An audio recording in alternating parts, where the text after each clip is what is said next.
Bismillahirrahmanirrahim. Assalamualaikum warahmatullahi wabarakatuh. Alhamdulillah wassalatu wassalamu ala asrofil anbiya'i wal mursalin wa ala alihi wa sahbihi ajma'in. Amma ba'd. Insyaallah pada siang hari ini kita akan mendengarkan tausiah dengan tema pembatal dan perusak puasa yang insyaallah akan dibawakan oleh Ustadz Renan Rahardian. Sebelumnya izinkan saya membacakan biografi singkat Ustadz. Nama Renan Rahardian, tempat lahir Yogyakarta, usia 36 tahun.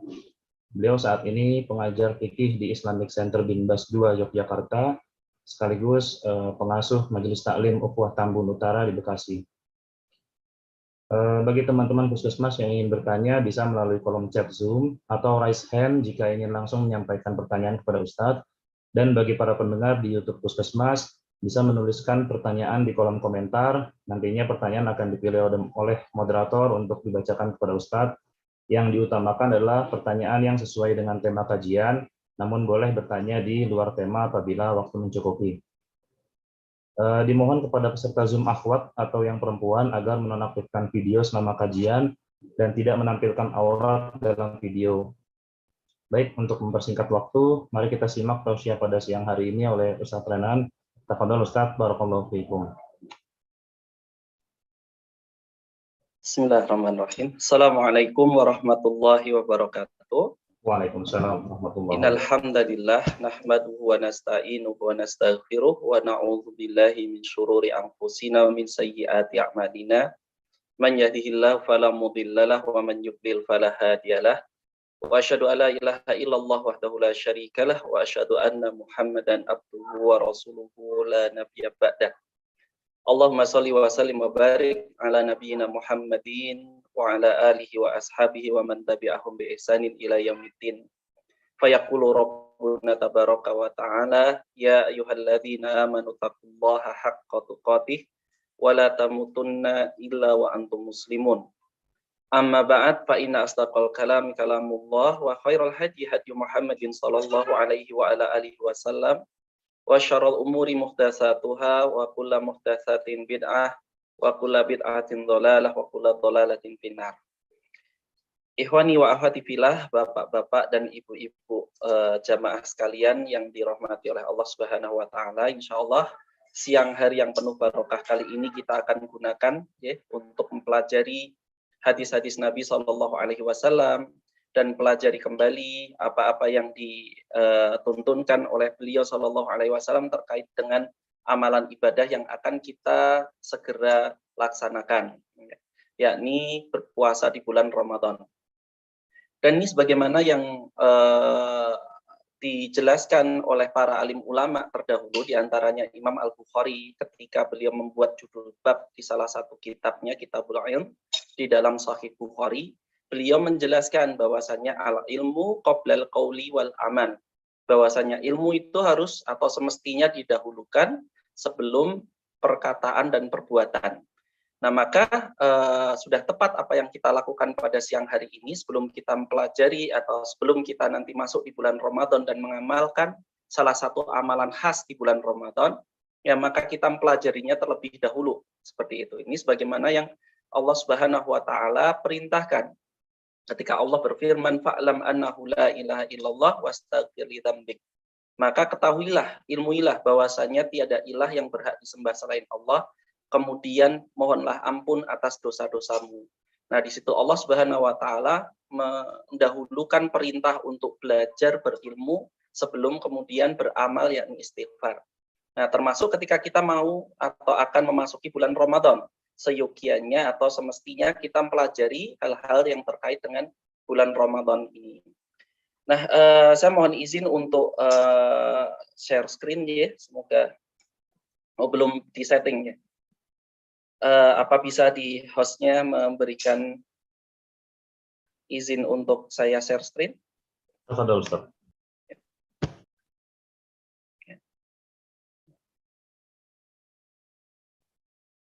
Yeah.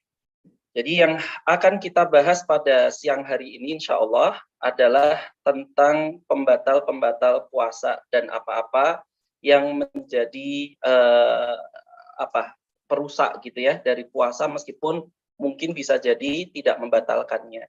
Tapi kalau kita mengetahui ya, atau kita mengingat bahwasanya di bulan Ramadan itu mungkin ada beberapa amalan yang menjadi ciri khas gitu ya. Kalau kita masuk ke bulan Ramadan kemudian kita ditanya, semisal ada survei gitu ya, mungkin misalkan dari sekian orang ya yang menjadi 100% populasi yang disurvei, misalkan amalan apa yang menjadi ciri khas di bulan Ramadan.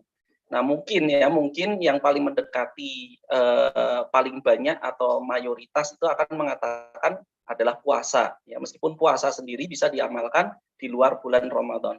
Baru kemudian tarawih gitu kan ya, puasa, kemudian sholat tarawih, kemudian apalagi ya, membaca Al-Qur'an, ya, iktikaf dan yang lain-lain. Nah, yang akan kita bahas atau yang akan kita angkat pembahasannya siang kali ini adalah tentang puasa yang merupakan ciri khas utama ya, dari amalan bulan Ramadan.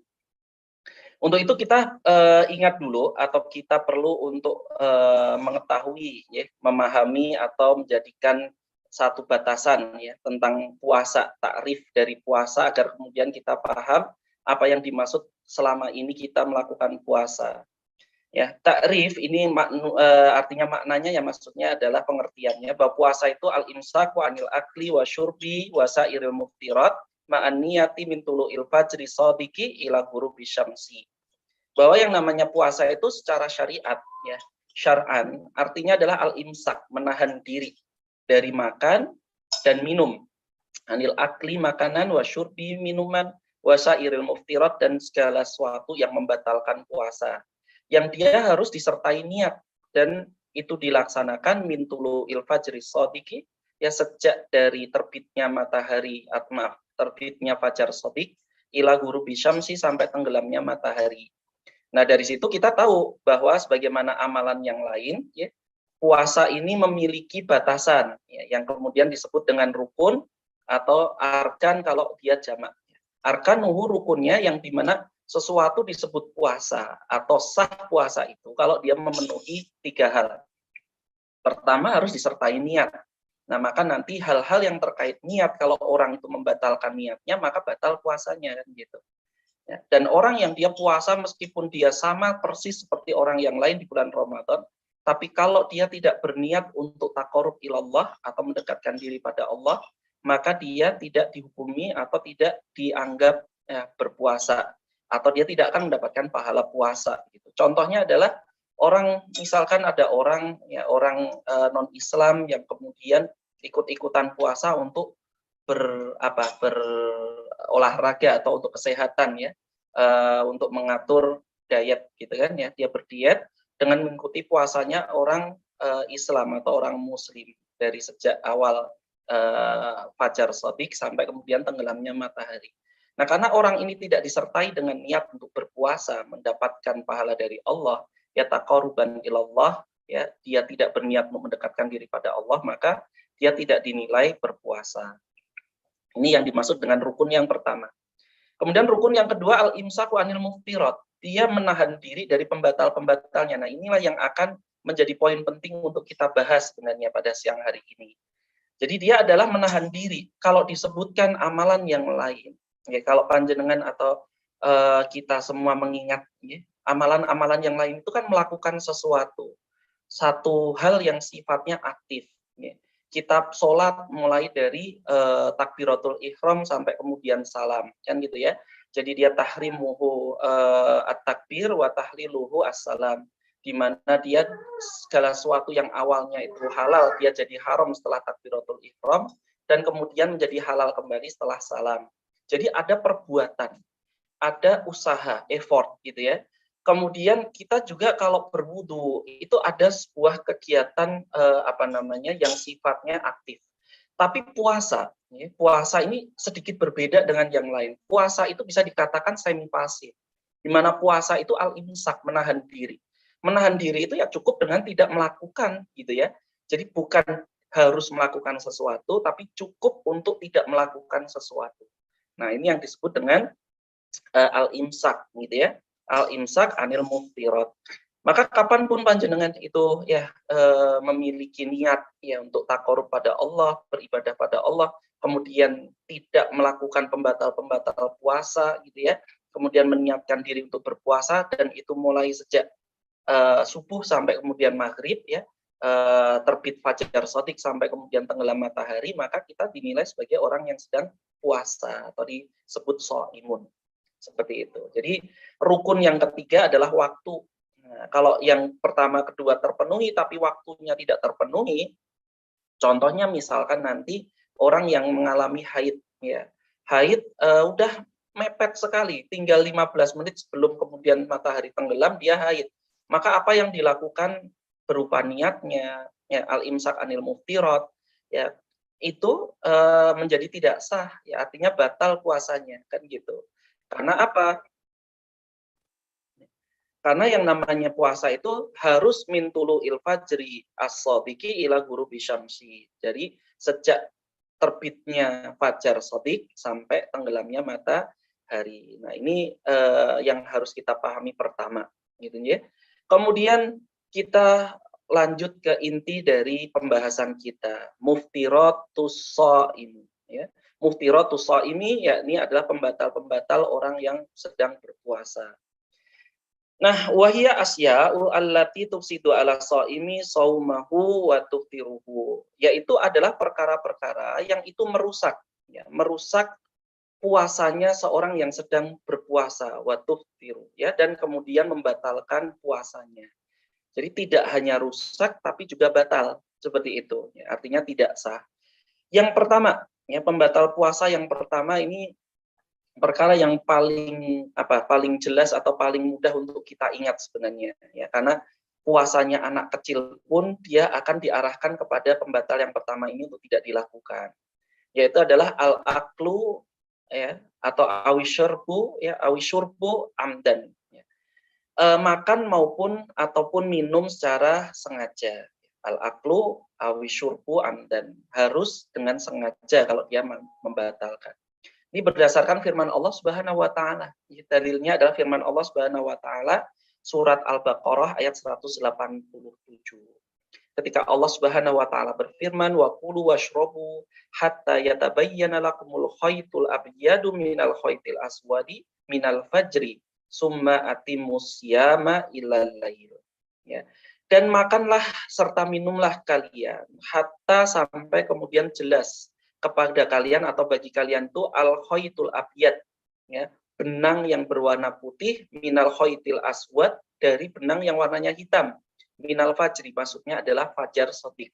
Disebut demikian karena fajar shadiq itu dia memanjang seperti benang gitu ya, di ufuk timur dia memanjang seperti benang putih di antara latar yang warnanya hitam, seperti itu. Suma atim musiam, kemudian sempurnakanlah puasa ilal lail sampai datang malam hari. Nah, ini menunjukkan bahwasanya makan dan minum ketika puasa itu berarti menyebabkan puasa itu rusak atau batal, karena begitu fajar itu menyingsing ya atau muncul, di situ Allah Subhanahu wa taala berfirman ya, summa atim musyama, kemudian sempurnakanlah siang. Nah, menunjukkan ya berarti kalau orang makan ya puasanya jadi tidak sempurna, artinya rusak, seperti itu. Nah, ini dilakukan apabila sengaja. Jadi dia membatalkan puasa apabila dilakukan secara sengaja.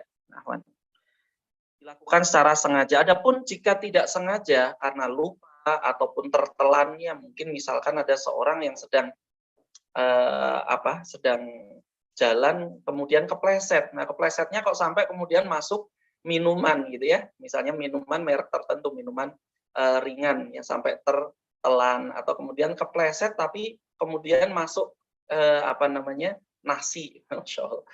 Ini pada posisi apa itu kok bisa nasi bisa masuk ketika orang kepleset misalnya ya, karena dia tidak sengaja, murni tidak sengaja. Maka puasanya tetap sah kalau memang tidak sengaja.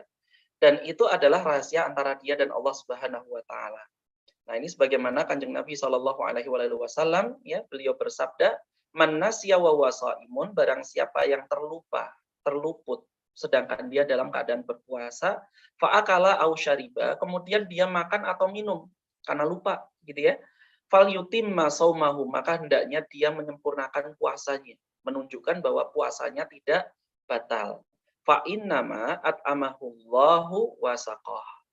Sungguhnya Allah Subhanahu wa taala telah memberikan dia bonus gitu ya, tanda kutip bonus makanan serta minuman, nikmat dari Allah Subhanahu wa taala. Ini di apa namanya? Apakah ini sebuah kesalahan?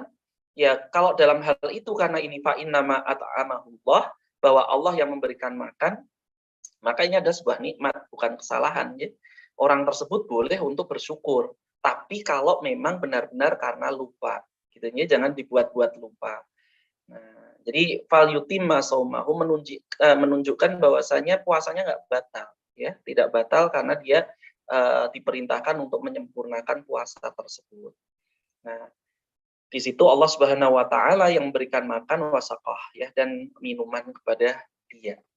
Nah, jamaah bapak-bapak, ibu-ibu yang dirahmati Allah Subhanahu wa taala, ini petunjuk yang jelas yang menunjukkan bahwasanya syarat utama untuk makan dan minum itu menjadi pembatal adalah hamdan. Hamdan itu artinya sengaja.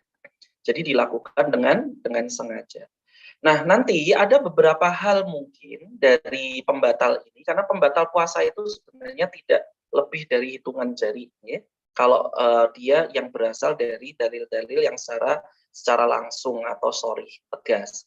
Nah, nanti perkara-perkara yang lain itu dianalogikan atau dikiaskan dengan perkara-perkara tersebut. Misalnya nih, ya, apa yang dianalogikan dengan makanan yang dia bisa membatalkan puasa. Nah, perkara yang sering untuk dilakukan atau sering terjadi di masyarakat kita nih, ya, kita bahas sekarang. Yang pertama adalah merokok. Nih, merokok itu kan kalau orang yang beralasan kan rokoknya tidak dimakan, ya tidak ditelan kan gitu ya. Apakah merokok itu membatalkan puasa? Nah, ini di dalam mazhab Syafi'iyah, ya mazhab yang paling banyak, paling umum dianut di negara kita ya, di negeri Indonesia. Salah seorang ulama mazhab Syafi'iyah ya, menjelaskan wa minal aini ad-dukhan lakin ala tafsilin fa in kana alladhi yashrabul an minad minad dawatil ma'rufati ya aftara. Dan yang termasuk dari perkara-perkara yang membatalkan puasa ya, adalah ad-dukhan ya, asap ya, ad-dukhan atau asap. Nah, di dalam bahasa Arab yang namanya merokok itu diistilahkan dengan syurbud duhan. Syurbud duhan itu syariba itu minum ya, syurbud duhan artinya perbuatan meminum asap. Jadi asap di situ dihukumi sebagai koloid yang tercampur padanya materi sehingga bukan udara saja.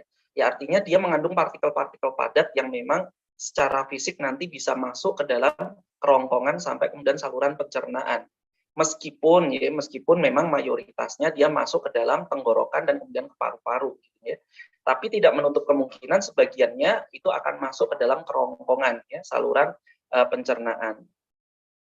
Ya, ini mesti dipilah ya atau harus dipilah gitu atau dibedakan. Tafsil itu artinya dipilah, dipilih. Harus dijelentrehkan kalau bahasa Jawa ya. Fa in kana alladhi yashrabul an ya apabila seperti yang yashrabu yang diminum pada zaman ini. Alladhi yashrabu yang diminum ya pada zaman ini maksudnya adalah yang dihisap. Nah, jadi disebut syurbud duhan, ya, meminum asap. Minat dawatil ma'rufati, ya semisal seperti tembakau, ya yang ma'ruf, yang memang terkenal itu aftara, ya, dia membatalkan puasa. Wa in kana ghairahu kaduhanit tabikh, ya. Adapun yang selain itu, semisal seperti uap atau asap makanan, ya atau asap yang lain gitu ya, lam yuftir maka tidak membatalkan, semisal parfum seperti itu ya. Nah, hadza huwal mu'tamad, ini adalah pendapat yang dipilih di dalam mazhab Syafi'iyah ya. Dan yang kuat seperti itu. Jadi merokok adalah perkara yang membatalkan puasa karena asapnya ya kan dia kan termasuk koloid ya. Dia termasuk campuran gitu kan antara gas dengan fase padat ya, sebenarnya dengan fase padatnya. Dan kalau kita tanya atau kita ditanya tentang apa saja zat yang ada di situ, insya Allah panjenengan semua yang di situ mungkin yang terlibat di bidang kesehatan akan lebih tahu gitu ya. Karena banyak sekali ya, ada sangat banyak sekali, lebih dari puluhan zat yang dia terkandung di dalam rokok. Saya tidak katakan hanya di tembakau karena rokok itu tercampur di dalamnya zat-zat yang lain sebagai tambahan. Nah, ini hukum rokok ya, kenapa dia membatalkan puasa, karena ada perkara yang masuk ke dalamnya secara sengaja dan itu berupa partikel ya yang sebenarnya campuran. Bagaimana dengan orang yang kalau lewat misalnya lewat rumah makan Padang misalnya yang sedang membakar sesuatu, kan asapnya hampir sama gitu ya. Nah, atau lewat sate ya yang dia sedang dibakar, asapnya dihirup. Kalau sekali lagi ya yang membatalkan itu adalah amdan, kalau dia sengaja. Kalau dia memang sengaja menghirupnya, ya sengaja menghirupnya untuk suatu tujuan tertentu, ya sementara di situ itu partikel-partikel padatnya sebenarnya jelas, nah maka dia batal puasanya. Adapun kalau dia lewat kan tidak bisa kemudian nahan napas terus-menerus kan. Maka ini adalah keringanan, la yukallifullahu nafsan illa wus'aha. Allah Subhanahu wa taala tidak memberikan suatu yang memperberat, tidak hendak memperberat umat manusia. Kemudian perkara yang kedua ya yang bisa kita analogikan terhadap makan dan minum yaitu adalah injeksi dan infus. Suntikan dan infus ini dekat sekali dengan dunia medis ya. Nah, bagaimana dengan hukum injeksi ini? Ya, terus terang ini para ulama ya terdapat khilaf yang muktabar dan ini adalah perkara-perkara yang dia sifatnya adalah fikih yang kontemporer ya, yang di zaman sekarang. Kalau di zaman Rasul Shallallahu Alaihi Wasallam ya belum ada yang namanya infus atau injeksi ini, ya vaksin ataupun yang lain-lain. Nah, untuk lebih mudah kita bisa bagi atau kita perinci ya bahwasanya injeksi itu dibagi jadi 3 gitu ya. Jadi kalau Pak Mantri atau Bu Mantri pasti paham ya, atau yang perawat ya itu paham sekali. Bahwasanya injeksi itu dibagi menjadi 3, ada intrakutan yang dia lewat kulit gitu ya, intramuskular yang di otot, kemudian intravena yang ke pembuluh kan gitu ya. Yang biasanya intravena ini kalau infus itu intravena kan dia harus nyari-nyari dulu tuh pembuluhnya, kalau ahli langsung ketemu gitu, kalau tidak harus coba-coba. Nah, kalau suntikan yang intrakutan itu kan dia sifatnya bukan nutrien, biasanya kan untuk menguji alergi kan gitu ya, apakah alergi terhadap zat tertentu ataukah tidak. Maka suntikan yang dia intrakutan itu tidak membatalkan puasa karena yang disuntikan bukan nutrien dan dia tidak masuk ke dalam darah. Kalaupun masuk ya mungkin kadarnya kecil sekali. Kemudian yang kedua yang intramuskular. Contohnya misalnya vaksin ya atau suntikan yang lain yang disuntikan ke sampai ke bagian otot gitu ya. Nah, ini kalau dia kebanyakan kan bukan nutrien ya. Karena dia bukan nutrien yang dia setara atau dikiaskan dengan makanan dan minuman, maka tidak membatalkan puasa. Itulah mengapa vaksin di tengah bulan Ramadan ketika orang berpuasa nggak masalah, ya karena itu tidak membatalkan puasa. Adapun suntikan, ya injeksi, infus, ya kalau infus jelas intravena kan gitu ya. Injeksi yang intravena yang misalkan memasukkan hormon gitu kan, insulin, ya, atau kemudian nutrien makanan gitu ya, berupa gula maupun yang lain-lain, maka kita bagi ya kalau dia selain nutrien bukan nutrien maka tidak dianalogikan terhadap makanan dan minuman, maka pendapat yang lebih benar adalah tidak membatalkan puasa gitu. Adapun jika dia berupa nutrien, infus ya berupa nutrien kan baik dia berupa garam mineral maupun zat makanan kan gitu ya, sukrosa maupun yang lain-lain, maka itu membatalkan puasa. Nah, ini pendapat yang lebih tepat gitu ya yang dipilih oleh Syekh Abdul Rahman bin Nasir As-Sa'di, Syekh Abdul Aziz bin Abdullah bin Bas, kemudian Syekh Muhammad bin Shalih Al-Utsaimin. Meskipun tidak menutup kemungkinan bahwasanya ada khilaf di kalangan para ulama. Semisal Syekh Sayyid Sabiq sendiri ya penulis kitab Fiqhus Sunnah, beliau menyatakan suntikan apapun itu tidak membatalkan puasa karena tidak bisa dikiaskan dengan makanan dan minuman yang masuk ke dalam al-jauf ya, yakni saluran pencernaan. Ya, kecuali kalau dia disuntikannya ke dalam saluran pencernaan. Nah, ini baru perkara yang berbeda. Seperti itu. Ya, wallahu a'lam bishawab. Nah, ini tentang analogi yang kedua atau kias yang kedua. Kemudian yang berikutnya, analogi yang ketiga. Ini yang biasanya sering muncul pertanyaan juga, terutama bagi orang yang memang mengidap penyakit asma ini. Jadi obat asma atau yang kita kenal dengan inhaler, gitu ya.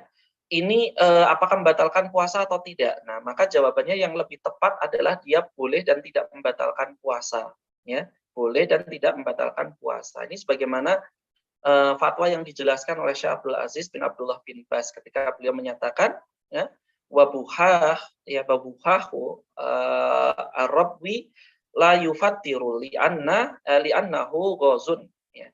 Semprotan atau obat inhaler asma itu tidak membatalkan puasa dikarenakan itu adalah gas, gitu ya, yang madghutun, ditekan atau dimasukkan, ya, disemprotkan menuju ke dalam yadhabu ilar riah, ya, dia sampai mencapai ke dalam paru-paru, gitu ya, walaisa bitoamin, dan ini bukan makanan yang dia dimasukkan ke dalam saluran pencernaan atau aljauh, gitu ya, tapi dia memang ditujukan untuk di paru-paru. Nah, wa huwa muhtajun ilaihi daiman fi Ramadan wa ghairihi. Dan itu memang dibutuhkan, gitu ya, oleh penderita asma, ya, setiap saat, baik di bulan Ramadan maupun yang selainnya, gitu. Maka akan sangat berat kalau kemudian dia membatalkan puasa, karena nanti bisa jadi dia membutuhkan obat tersebut sewaktu-waktu, gitu ya. Nah, makanya biasanya dibawa kemana-mana. Wallahu a'lam bishawab. Ini yang terkait tentang makan dan minum, ya. Al-aklu wa syurbu amdan. Kemudian pembatal yang berikutnya adalah al-jima, ya, atau berhubungan badan. Jelas, ya. Kalau sampai ada orang yang dia jima di tengah bulan Ramadan, ya, nah maka batal puasanya. Bahkan konsekuensi dari jima, ya, atau berhubungan badan suami istri itu ada lebih dari satu, ya, ada 4 hal yang harus diketahui, ya. Yang pertama, puasanya jelas batal karena jima tersebut. Kemudian yang kedua, karena ini adalah dosa, termasuk dosa yang berat, maka dia wajib bertaubat. Ya, wajib bertaubat. Kemudian yang ketiga, wajib untuk mengqadha, karena batal kan, puasanya batal berarti dia wajib untuk mengqadha di hari yang lain. Dan bersama dengan mengqadha itu punya kewajiban yang lain, yakni membayar kafarat. Ya, kafarat artinya penghapus, ya, atau denda lah, ya, tanda kutip. Ya, seperti ini berdasarkan hadis yang diriwayatkan oleh Abu Hurairah radhiyallahu an, bahwasanya ada datang seorang laki-laki, ja'a rajulun ila Nabi sallallahu alaihi wasallam. Ya, datang kepada Kanjeng Nabi sallallahu alaihi wasallam seorang laki-laki. Dia mengatakan, ya, halaktu ya Rasulullah, aku celaka wahai Rasulullah, celaka sudah saya ini. Qala wa ma ahlakaka, ya. Apa yang Kanjeng Nabi kemudian menanyakan pada orang tersebut? Apa yang membuatmu celaka? Kok kamu bilang kamu celaka itu? Ya. Maka orang ini mengatakan, waqatu ala imraati fi Ramadan. Aku berjima, aku berhubungan badan dengan istriku di bulan Ramadan atau ketika puasa Ramadan. Maka Kanjeng Nabi Shallallahu alaihi wasallam bersabda, ya, menjawab, mengarahkan, tajiduma tu'tiku raqabatan, apakah engkau memiliki budak untuk dimerdekakan? Ya, berarti ini adalah urutan kafarat yang pertama, yakni memerdekakan budak, gitu ya. Nah, dia menjawab tidak punya. Maka kemudian Nabi Shallallahu alaihi wasallam bertanya lagi.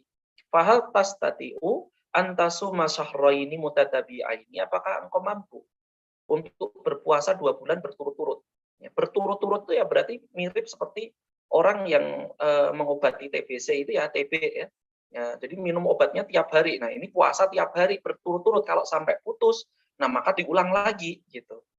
Sampai 2 bulan berturut-turut. Nah, orang ini menjawab, "La, saya tidak mampu." Gitu. Nah, maka Nabi Shallallahu alaihi wasallam memberikan pilihan yang ketiga, fahal tajidu ma tut'imu sittina miskinan, apakah engkau memiliki sesuatu untuk diberikan makannya sebagai makanan untuk 60 orang miskin, ya, 60 orang miskin? Maka dia menjawab, la, ya. Summa jalasa, kemudian dia tenger-tenger duduk, gitu ya, duduk lemes, gitu. Waduh, kalau kayak gini caranya berarti saya sudah berdosa besar. Ya, saya sudah melakukan sebuah larangan Allah Subhanahu wa taala, dan saya bisa mendapatkan iqab atau balasan yang sangat berat nanti di hari kiamat. Nah, ketakutan ini sahabat ini. Jadi urutan tadi Nabi Shallallahu alaihi wasallam mengajarkan yang pertama adalah memerdekakan budak. Kemudian yang kedua adalah berpuasa 2 bulan berturut-turut. Kemudian yang ketiga adalah tut'imu sittina miskinan, memberikan makan 60 orang miskin. Nah, jumhur ulama, mayoritas ulama, Mereka menyatakan 3 ini ya harus urut. Ya. Kalau orang dia mampu untuk puasa 60 hari atau 2 bulan berturut-turut, dia nggak boleh langsung lompat ke opsi yang ketiga, ya, atau pilihan yang ketiga. Jadi ada urutan prioritas di situ. Kalau dia memang punya budak untuk dimerdekakan, ya dia harus pilih yang pertama, yakni memerdekakan budak. Nah, kan tetapi kan di zaman sekarang nggak ada budak. Jadi tidak ada, orang tidak bisa kemudian dia mengatakan saya punya pembantu, pembantunya saya bebaskan saja. Nah, pembantu bukan budak, nanti kalau dibebaskan berarti kan di PHK, ya malah nangis pembantunya. Seperti itu. Jadi dia secara berurutan seperti itu, ya, dipilih. Itu jumhur ulama. Adapun Imam Malik bin Anas berpendapat enggak, itu opsional saja. Yang manapun yang lebih ringan boleh. Bahkan yang lebih utama adalah memberi makan 60 orang miskin dibanding membebaskan 1 budak atau berpuasa 2 bulan berturut-turut. Kenapa? Karena impact-nya, dampaknya, manfaatnya, ya, itu akan tersebar lebih ke banyak orang gitu ya. Karena dia mendapatkan makanan dari kafarot tersebut. Ya, wallahu a'lam bishawab. Nah, ini adalah perkara yang membatalkan yang kedua, yakni berhubungan badan. Mungkin ada beberapa hal yang dia juga bisa dikiaskan ya dengan jima ini di bulan Ramadan. Nah, kita lihat yang pertama yang berkaitan tentang ini adalah istimna atau onani. Ini adalah kebiasaan buruk yang dilakukan oleh orang-orang di mana istimna ini membatalkan puasa, ya, membatalkan puasa. Sebagaimana Imam Nawawi rahimahullah, ya, Imam Yahya bin Syaraf An-Nawawi, beliau menjelaskan, ya, al-mani idza kharaja bil istimna'i aftara, ya, mani itu apabila dia keluar dengan onani, ya, maka itu membatalkan puasa. Wa in kharaja, ya, apabila dia keluar ya, bi mujarradin fikrin wa nadrin bi syahwatin lam yuftir, ya. Kalau dia itu keluar gitu ya karena sungguh-sungguh memikirkan, artinya dia memikirkan lawan jenisnya atau membayangkan lawan jenis tanpa ada istimna, ya. Jadi misalnya pisah sama istrinya, beda suami istri, beda tempat ya, beda kota misalnya, kangen banget sama istrinya di tengah bulan Ramadan. Ya, sedang membayangkan ya, kenangan-kenangan dengan istrinya atau apa yang dilakukan dengan istrinya, kemudian keluar mani, ya, seperti itu. Atau dia melihat sesuatu foto istrinya atau memandangi melihat istrinya, ya, sampai mungkin ya saking lemahnya syahwatnya itu bisyahwatin dengan syahwat, ya, kemudian dia keluar maninya, ya, keluar maninya, maka ini tidak membatalkan puasa karena tidak ada upaya, tidak ada tidak ada kegiatan yang mengupayakan untuk keluarnya mani tersebut, seperti itu. Wa in kharaja, apabila dia keluar bimubasyaratin, ya, dengan mubasyarah itu bercumbu. Nah, ini baru nih ada kegiatannya. Fi madunal farji, ya, tanpa menggunakan kemaluan, ya. Artinya bercumbu tapi tidak sampai terkait dengan kemaluan, ya. Atau menyentuh lamsi, ya, au qublah atau mencium, maka aftara. Kalau dia keluar mani itu membatalkan puasa. Nah, hada huwal madhab, ya, ini adalah mazhab atau pendapat yang dipilih oleh beliau Imam Nawawi mewakili mazhab Syafi'iyah. Ya, wabihi qala al-jumhur. Begitu juga ini pendapat mayoritas ulama, gitu ya. Dan yang berbeda antara keluarnya mani dengan keluarnya mani karena jima gitu ya. Kalau jima tadi berhubungan badan tadi meskipun nggak keluar mani maka dia tetap ya puasanya batal, wajib bertobat, kemudian wajib mengqadha puasa dan membayar kafarat meskipun tidak keluar mani. Nah, yang ini tidak sampai jima tapi keluar mani. Maka kita perinci. Kalau dia istimna ya artinya onani atau berusaha mengeluarkan mani itu atau dengan cara bercumbu dengan istrinya meskipun tidak menggunakan kemaluan gitu ya, mencium istrinya gitu atau membelai istrinya gitu sampai keluar mani, maka batal puasanya. Ya, batal puasanya. Adapun kalau karena melihat, membayangkan, nah, maka tidak sampai membatalkan puasa meskipun keluar mani dalam hal tersebut karena dia tidak bisa menguasai. Seperti itu ya, dan dia tidak berusaha untuk mengeluarkan tersebut. Nah, adapun pembatal puasa ini ya selain jima ini tidak dikenakan kafarah, ya. Jadi tidak kemudian hukumnya sama, ya, tapi dia tidak terkena kafarah. Ya, meskipun rusak itu puasanya ya. Jadi puasanya itu rusak ya bi ghairil jima, dengan selain jima, kal akli wasyurbi ya wal istimna'i ya, semisal karena makan, karena minum, karena onani tadi, wal mubasyarat ya atau bercumbu dengan pasangannya ya. Dan juga kontak atau namanya yang dia ilal inzal fala kafaratun ya, maka tidak ada kafarah, tidak ada denda gitu ya yang harus dia bayarkan. Ya li ananas ya li ananasa ya dikarenakan nas dalil itu waroda fil jima ya, hanya disebutkan atau datang berkaitan tentang jima ya, dan tidak berkaitan tentang aktivitas yang lain. Wallahu a'lam bishawab. Nah, ini tentang pembatal yang kedua. Pembatal yang berikutnya, yang ketiga adalah at-taqayyu'u amdan. Taqayyu' itu muntah. Ya, muntah dengan sengaja.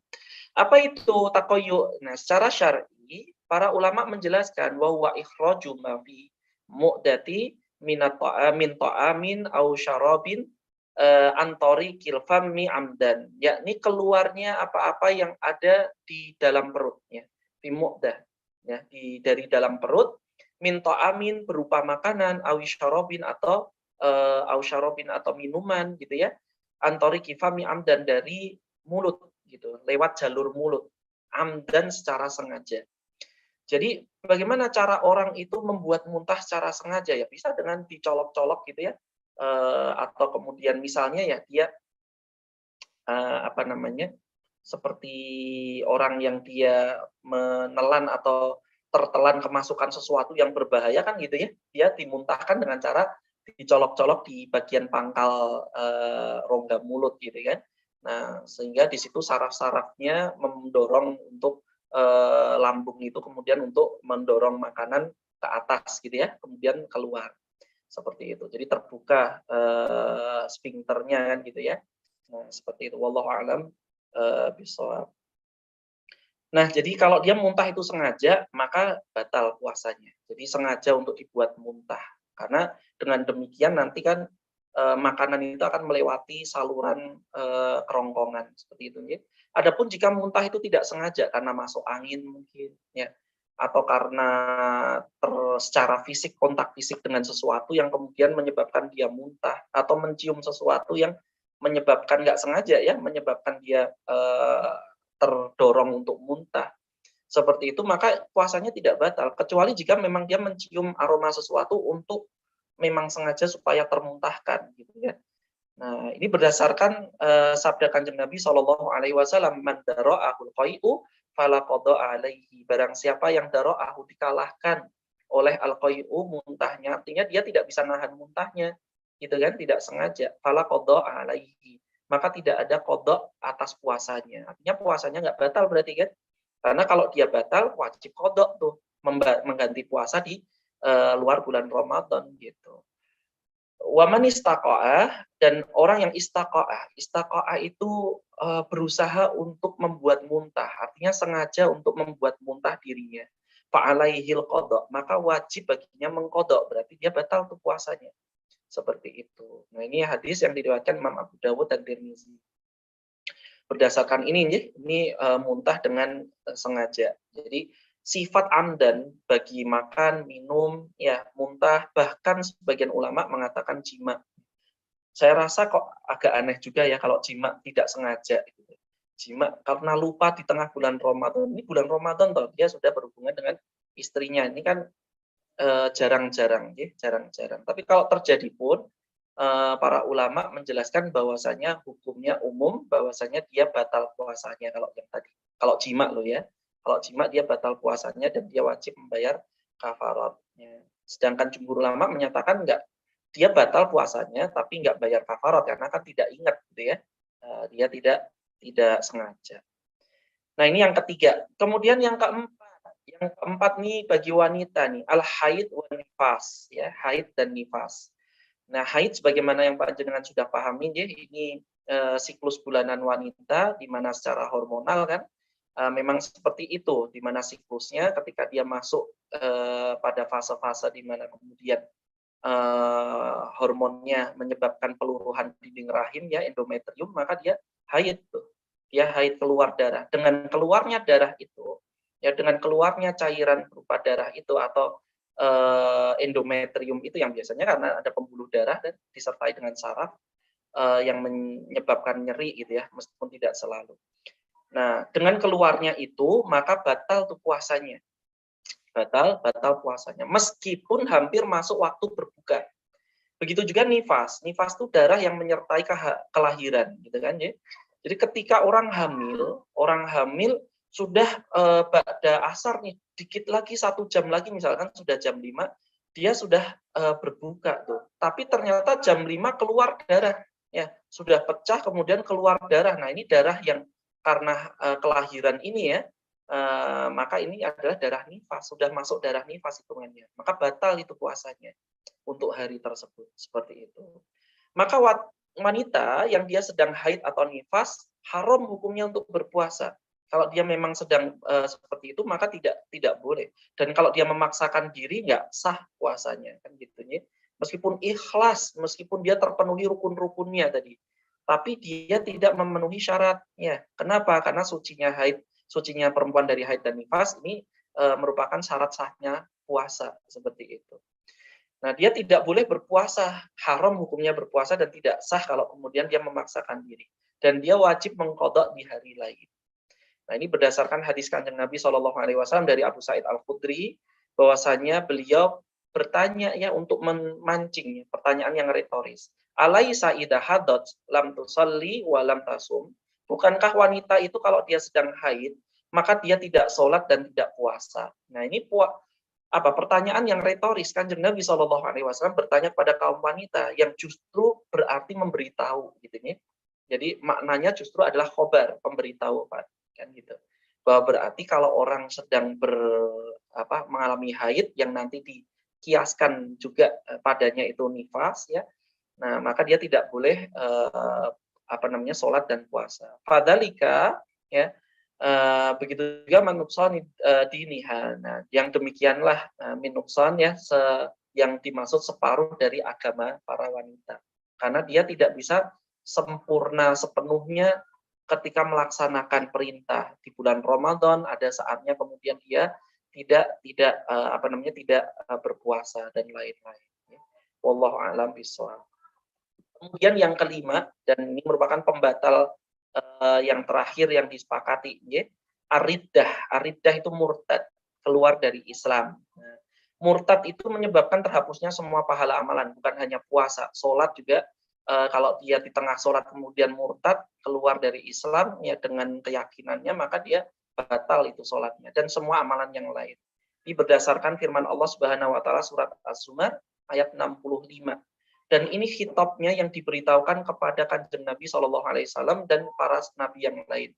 Ya, di mana Allah Subhanahu wa taala mengingatkan la in asyrakta la yahbatanna amaluka, ya. Sekiranya kamu itu melakukan kesyirikan, kamu keluar dari Islam, la yahbatanna. Di situ ada lam yang merupakan lam lam untuk menegaskan gitu ya. Jadi dia lam taukid untuk menegaskan sungguh pasti akan terhapus amalmu itu.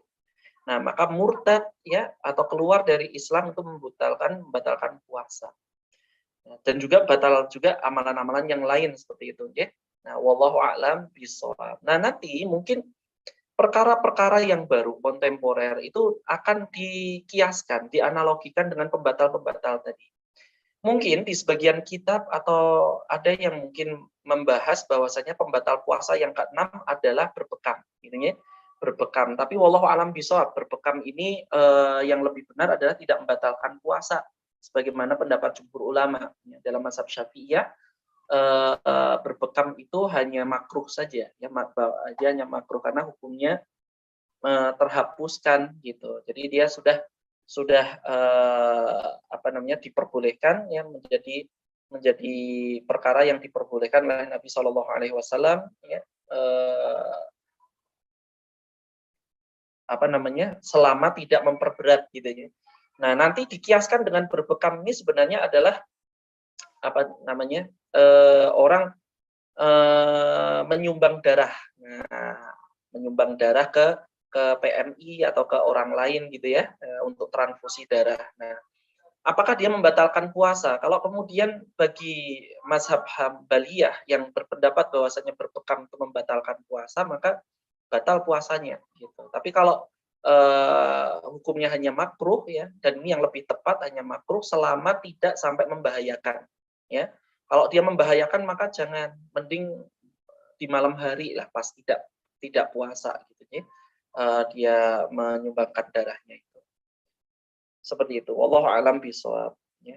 Nah, sekarang yang terakhir adalah yang bukan pembatal tapi merusak amalan puasa. Nah, yang bukan dia pun nggak membatalkan puasa tapi merusak pahalanya gitu ya. Sampai-sampai kemudian kita menghadap Allah Subhanahu wa taala, kewajiban puasa sudah sah ya. Kewajiban puasanya sudah hilang tapi pahalanya nggak ada. Nah, ada dua hal nih yang paling penting. Yang pertama adalah menuruti syahwat seksual tadi. Ya. Seperti kublah, berciuman, ya, kemudian mubasyarah, bercumbu, ya, atau lamsuh, ya, kemudian menyentuh atau mengelus-elus pasangannya. Nah, ini pada asalnya boleh, ya, diperbolehkan. Ya, bahkan sebuah kebaikan gitu ya. Ketika Kanjeng Nabi Shallallahu alaihi wasallam bersabda, "Ara'aitum law wada'aha fi haramin akana alaihi biha fiha wisrun." Bukankah kamu tahu kalau kemudian perkara-perkara tadi itu ditujukan pada hal yang haram yang tidak halal baginya, pada pasangan yang tidak halal, bukankah itu menjadi dosa? Fakadzalika idza wada'aha fil halali kana lahu ajrun. Maka jika itu ditujukan pada istri atau pasangan yang halal, maka itu menjadi pahala. Ini menunjukkan pada asalnya itu boleh loh di luar puasa gitu. Tapi ketika menjadi puasa itu makruh ya, ketika berpuasa itu menjadi makruh, terutama di bulan Ramadan. Ya, tidak sampai membatalkan puasa, tapi makruh. Dikhawatirkan nanti sampai kemudian keluar mani gitu. Nah, kalau keluar mani tadi hukumnya menjadi batal puasanya. Nah, ini berdasarkan hadis dari Aisyah radhiyallahu anha bahwa Kanjeng Nabi Shallallahu alaihi wasallam ya, beliau berkata ya, Aisyah menceritakan karena Nabi Shallallahu alaihi wasallam yuqabilu wa huwa shaim. Beliau itu pernah mencium. Mencium siapa ya? Mencium Aisyah, mencium istri tercintanya kan. Nah, sedangkan Kanjeng Nabi Shallallahu alaihi wasallam dalam keadaan sedang berpuasa. Walakinnahu kana amlakakum liirbih. Akan tetapi Nabi Shallallahu alaihi wasallam itu adalah orang yang paling kuat untuk menahan kemaluannya atau kuat untuk menahan syahwatnya supaya nggak kebablasan seperti itu.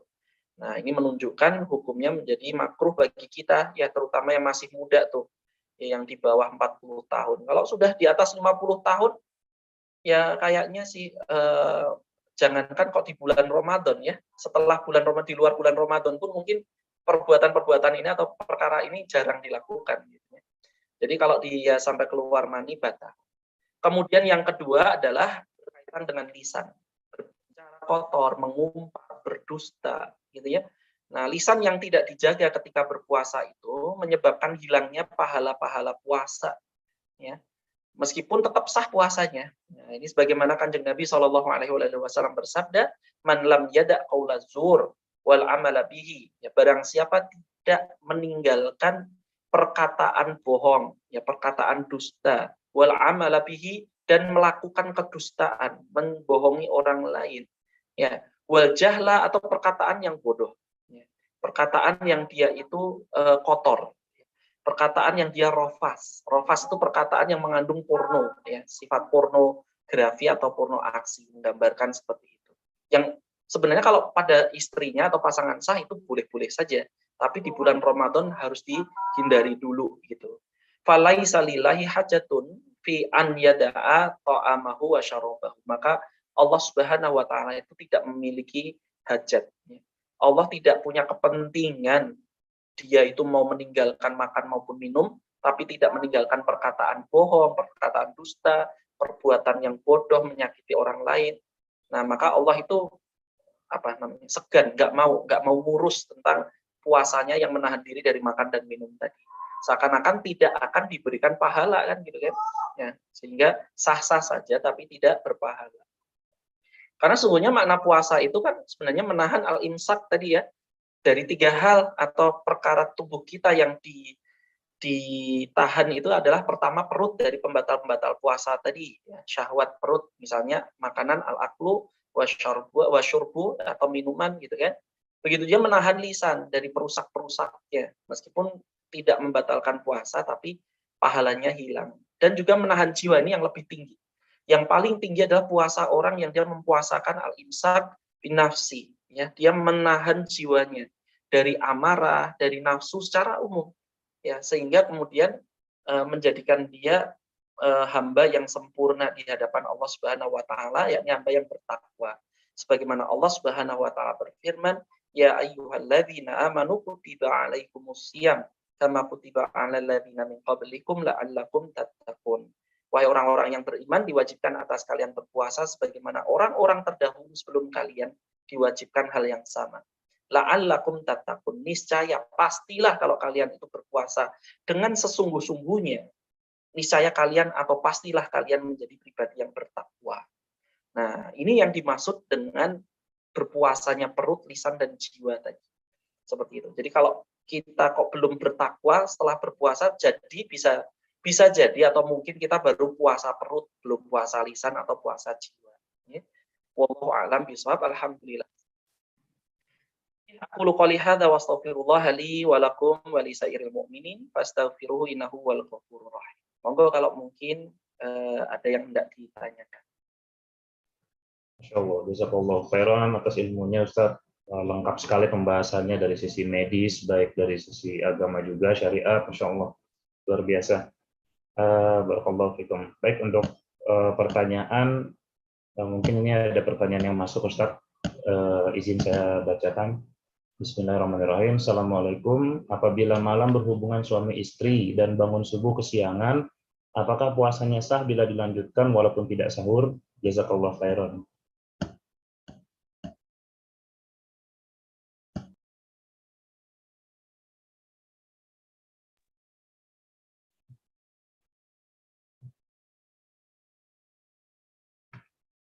Halo? Tes. Terdengar Ustaz?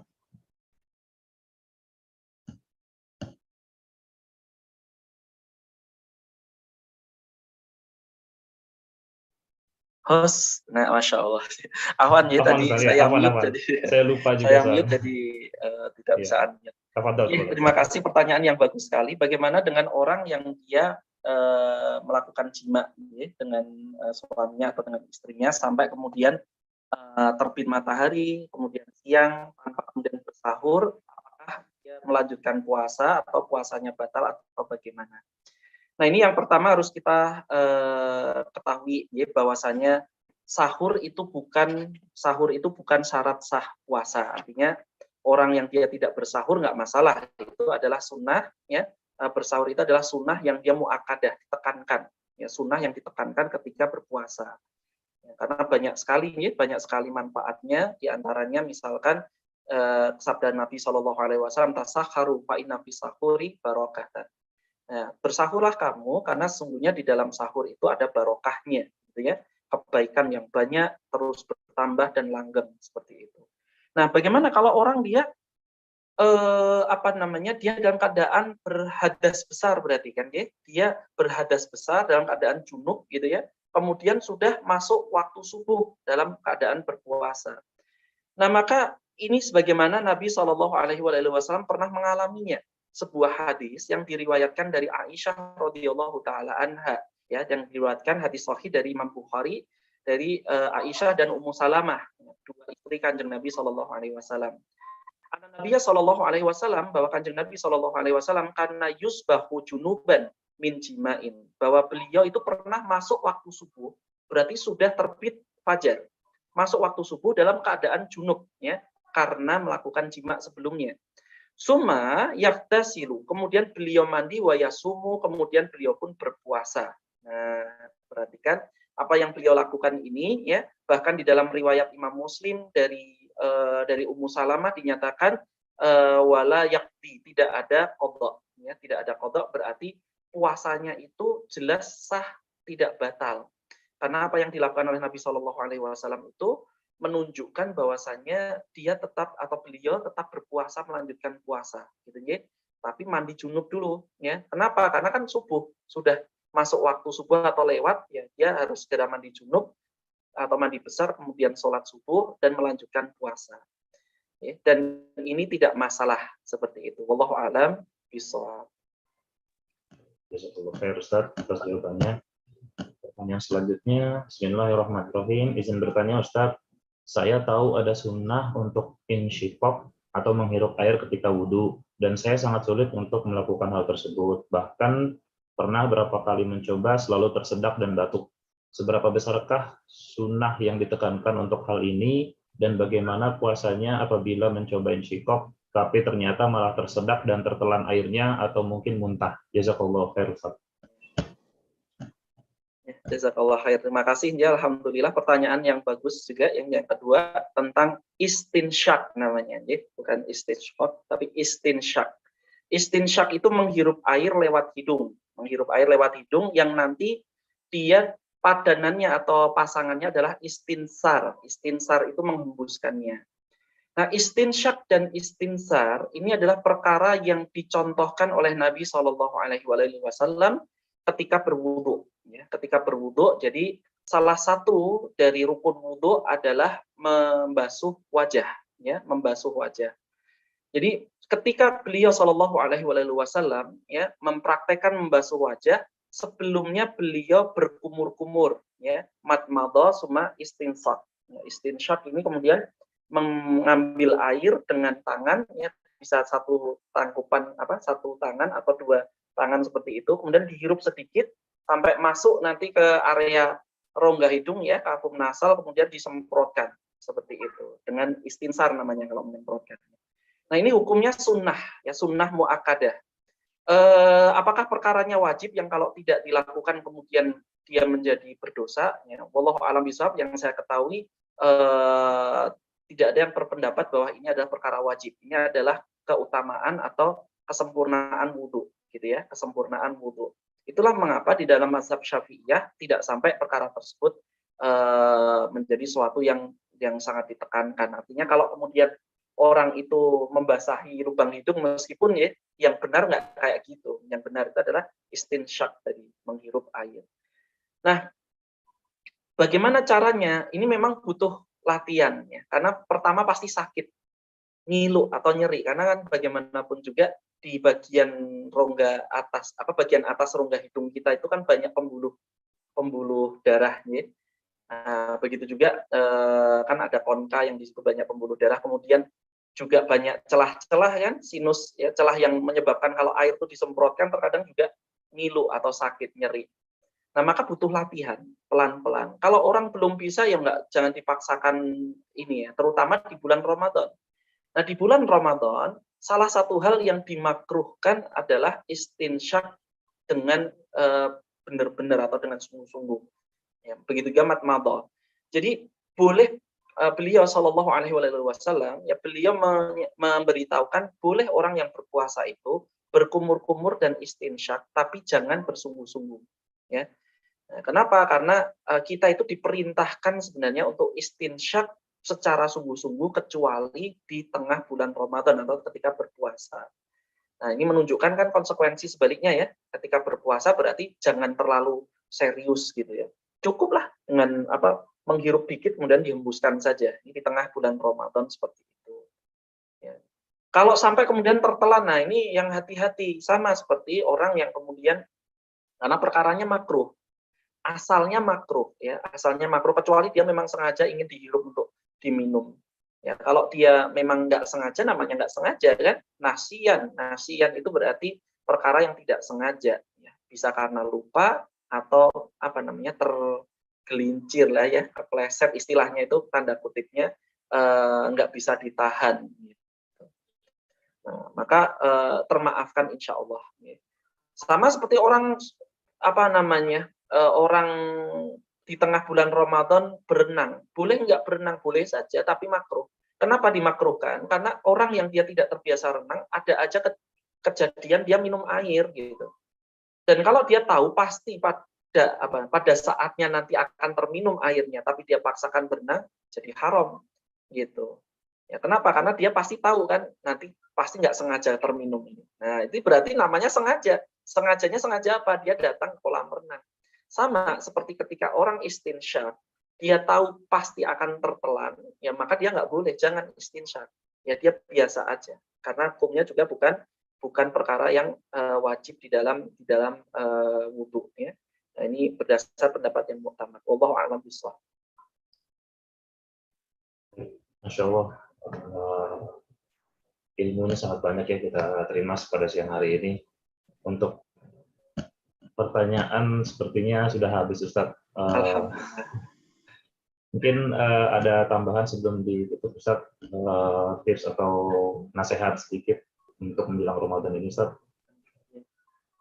Ya, sebagai penutup ya, jadi apa yang kita pelajari pada siang hari ini adalah suatu yang memang kita niatkan dalam rangka melaksanakan perintah Allah Subhanahu wa taala.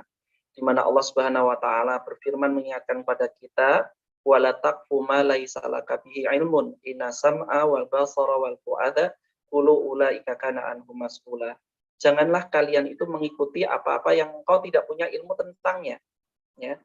Karena sungguhnya pendengaran ya inasam awal basara, penglihatan, wal fuada, begitu juga hati, itu pasti nanti karena anhu mas'ula, akan dimintai pertanggungjawaban oleh Allah Subhanahu wa taala. Nah, maka semoga Allah Subhanahu wa taala memudahkan kita untuk terus mempelajari, memperbaiki amalan-amalan kita ini mumpung masih sekitar sehari atau 2 hari masuk bulan Ramadan ya. Nah, maka untuk amalan-amalan yang lain, maka silahkan panjenengan tetap gali, tetap pelajari, dan semoga dimudahkan oleh Allah Subhanahu wa taala. Mungkin ini sekian dari saya, langsung saya tutup nih. Dari saya sekian, subhanakallahumma wa bihamdika, asyhadu an la ilaha illa anta astaghfiruka wa atubu ilaik. Wassalamualaikum warahmatullahi wabarakatuh. Waalaikumsalam warahmatullahi wabarakatuh. Terima kasih. Wabarakatuh. Terima kasih untuk Ustaz Renan Raharja. Masya Allah, siang ini syarat sekali dengan ilmu ya. Mudah-mudahan Allah pertemukan kita sampai Ramadan yang akan datang. Dan semoga Allah melimpahkan rahmat dan keberkahan dalam ilmu yang Ustaz berikan. Dan semoga Ustaz beserta keluarga dan tim juga diberikan kesehatan selalu untuk terus memberikan ilmu yang manfaat untuk umat muslim di seluruh tempat. Mungkin itu dari kami, tim Binroh Binaan Rohani Puskesmas Kecamatan Matraman. Lebih kurangnya kami mohon maaf apabila ada kekurangan. Wabillahi taufiq wal hidayah. Wassalamualaikum warahmatullahi wabarakatuh. Sampai berjumpa di kajian yang selanjutnya. Wassalamualaikum warahmatullahi wabarakatuh. Waalaikumsalam warahmatullahi wabarakatuh. Izin di end meeting ya, Ustaz.